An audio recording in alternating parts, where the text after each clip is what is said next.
राष्ट्रवादी अजित पवार गुटाचे कमान सांभाळल्यानंतर आपल्या रणनीतीने भल्याभल्यांना धोबी पछाड देणारे माजी आमदार फारुख शाह साहेब यांनी शहरातच नव्हे तर जिल्ह्यात राष्ट्रवादी पक्षाची जबरदस्त आगेकूच केली असून पक्षप्रवेशाद्वारे हजारोंना पक्षात आणून पक्षाला बळकटी आणून दिली आहे.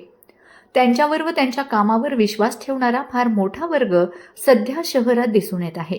त्यांनी आमदार म्हणून केलेली विकास कामं त्यांच्या जमेची बाजू मानली जात आहेत.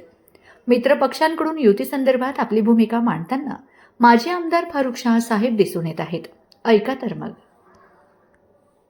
तसं तर धुळे महानगरपालिकेचे जेवढे 74 जागा आहेत त्या 74 जागांवर पूर्णपणे स्वबळावर लढण्याची आमची पूर्वीपासूनच तयारी आहे.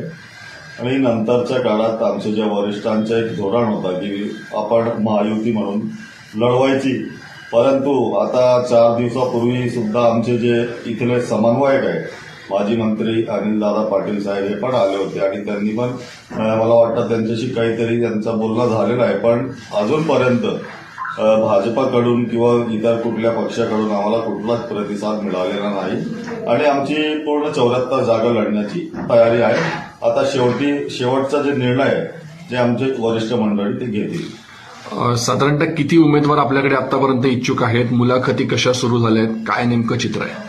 आतापर्यंत 240 उमेदवारीसाठी अर्जांची मागणी आमच्याकडे करण्यात आलेली आहे आणि त्या लोकांनी आमच्याकडे फॉर्म सुद्धा भरून दिलेले आहे आणि एक 2 दिवसानंतर आम्ही त्यांचा इंटरव्ह्यू वगैरे मुलाखती घेऊन आणि पुढची रणनीती ठरवणार.